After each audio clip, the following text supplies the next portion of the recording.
Welcome back. I'm glad you're keeping up with this crummy upload schedule where there can be no videos for several months straight. I just get so busy sometimes. So, I said in a previous episode of Donkey Kong Country 3 that the series would be back, and now here it is. Of course, nobody saw those episodes except me, so I guess I didn't really need to tell you that.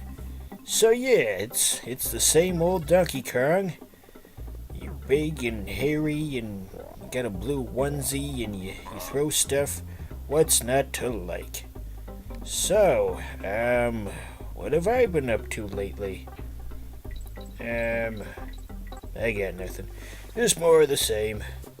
So this level is slightly different from previous ones because you have to take out the rats with the barrels, and it turns the rat meter green, and from there you can open the doors once the rat meter becomes entirely green. Speaking of rats, Psychic Pebbles, famous internet personality, sort of, got some weird obsession with rats. I don't quite understand it. Makes for decent comedy, though. I guess if you're into that sort of thing. Apparently you can't break those doors until later in the level. You have to get to the very top one and then burst your way through all the ones below using your momentum. That'll make more sense once we actually get to the part. So, yeah. Taking out more rats. Taking out the rats, but we missed one. Oh, no! What the hell kind of a voice was that? Okay, there's the Last Rat. Last Rat Incorporated. You think there's a corporation out there called Last Rat? What do you think they sell? Bonus level. Collect 20 stars. This one's not too bad. So, you're probably wondering, when am I actually going to talk about a thing instead of just BSing this whole thing? And to answer your question, I do not know. Gotta talk about something meaningful. Something that makes the episode rewatchable. How about We Bare Bears? You ever see that show on Cartoon Network? I haven't really been the target audience for Cartoon Network in probably a decade at this point, but I've seen clips of it here and there, and it's alright, I guess. It's just kind of dry. More than anything else, I really need a second person, or even a third person to do this show with me. Try to keep the conversations going instead of just having me ramble like a crazy person the whole time and have all these repetitive subject matters that aren't particularly engaging to listen to. I gotta work something like that out. Wonder where I could go for that. There's some kind of website where you could recruit people for Let's Plays. I'd want to do it remotely over Skype or something, though, so they don't try to murder me. Just for good measure. So here's a topic. What the hell's his name? VoiceOver Pete. You might have heard of him. He got banned from Fiverr, the site that he was using to make money off of his voiceover talents. So now he's got a Patreon. Apparently he's also going to be doing live streams occasionally. I don't really like the second part of that. The fact that they're doing live streams, it's like they're just kind of over-expanding. I don't know how to explain this very well, but it seems like he's already found his shtick, so to speak, and just like, a generic middle-aged white man in a suit announcing things that really wouldn't warrant that kind of announcement. The fact that they're trying to make it into a gaming channel on top of that just doesn't seem right, That ain't right. Okay, there's another dead rat. You ever read the Wayside School books? I didn't just pull that out of nowhere, because I mentioned a dead rat, and anyway, those books had some kind of weird obsession with dead rats for some reason. They had this one story, I guess you could say. Well, I guess the structure of the book was very strange, because certain chapters didn't seem to relate to anything that had previously happened in the story, so it made it seem like the book was just a series of unrelated vignettes, but But then at some points there were parts of it that related to previous parts of the story.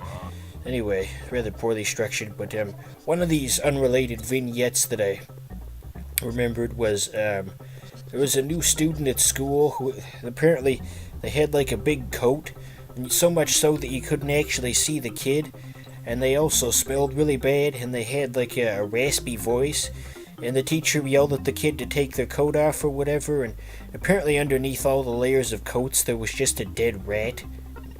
What a strange idea. Wonder if the guy who wrote those books is still around. I mean, well, let's do some quick math here. He was like 20 when he originally wrote them, in the 70s. So he'd be about 60-something by now. I should look into that. I never actually do look up any of the stuff I tell myself to look up when I'm making these.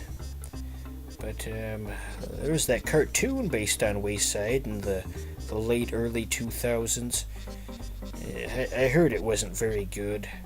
I mean, I never really watched it a whole lot when it was on, because it was only on for maybe like a month or two because it was terrible and they canceled it. But I'd imagine the original author wouldn't have been overly satisfied with it. There was a certain internet personality who shall not be named who got really upset over the Wayside cartoon. He made like a 40-minute long video about how much he hated it, and it's just, get a life. Thank goodness nobody watches this show, or I might actually get in trouble for saying some of this stuff. Okay. What else is happening in the world? Here's the part I mentioned earlier, where you smash through the trapdoors. Oh yeah, now we've got a little bird. Because why not? I lost my train of thought.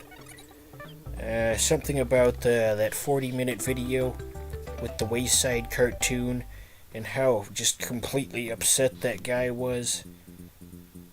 And, oh yeah, here's another thing. I'm not really the target I say that a lot.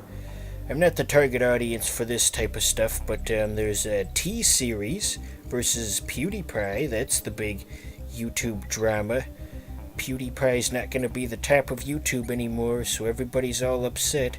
They're trying to subscribe to him as much as they can to try and turn the tides, because they want YouTube to be about gaming channels. Gamers, rise up! Ugh, it's so annoying. You know, I missed out on the whole PewDiePie thing altogether. I was already probably like 18 when that started. I don't know when that started, but around that age. So not quite who he was going for. Yes, indeed. I've probably mentioned that on the show before. I saw this other thing recently. There's a video about all the different reboots of the Flintstones that they've done over the year. You're probably thinking, where the hell did that come from? Anyway, most of them weren't particularly interesting. But one that stood out to me was apparently they had like a comic. It was like a gritty reboot of the show. That actually looked pretty interesting. The art was very well done, and apparently whoever did the writing for it had a pretty good understanding of modern issues and how they can be applied to the settings, and there's some kind of subplot about people who lived before the Flintstones. They were called like the Tree People or something, and then apparently they all got wiped out.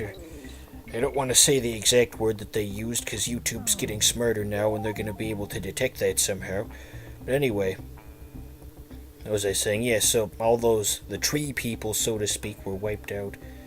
Speaking of YouTube getting smarter, so I feel like YouTube's auto-generated thumbnails have a better way of detecting faces lately. I don't know if anybody else has caught on to that, but just seeing what they pick out, I think they definitely have a different method for doing it than they did a few years ago.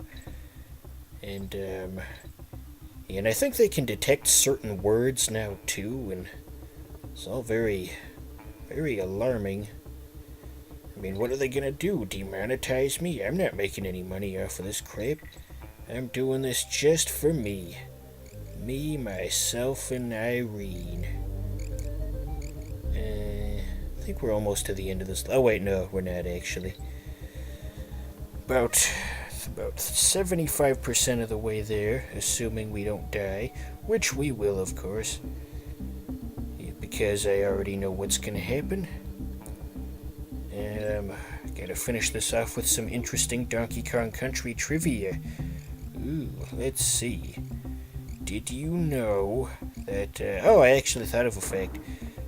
So Microsoft bought out the rights to Rare in the early 2000s, and they did a few Donkey Kong games under contract for Nintendo. Anyway, Microsoft thought that they owned the rights to Donkey Kong when they originally bought Rare, and just got a chuckle out of that.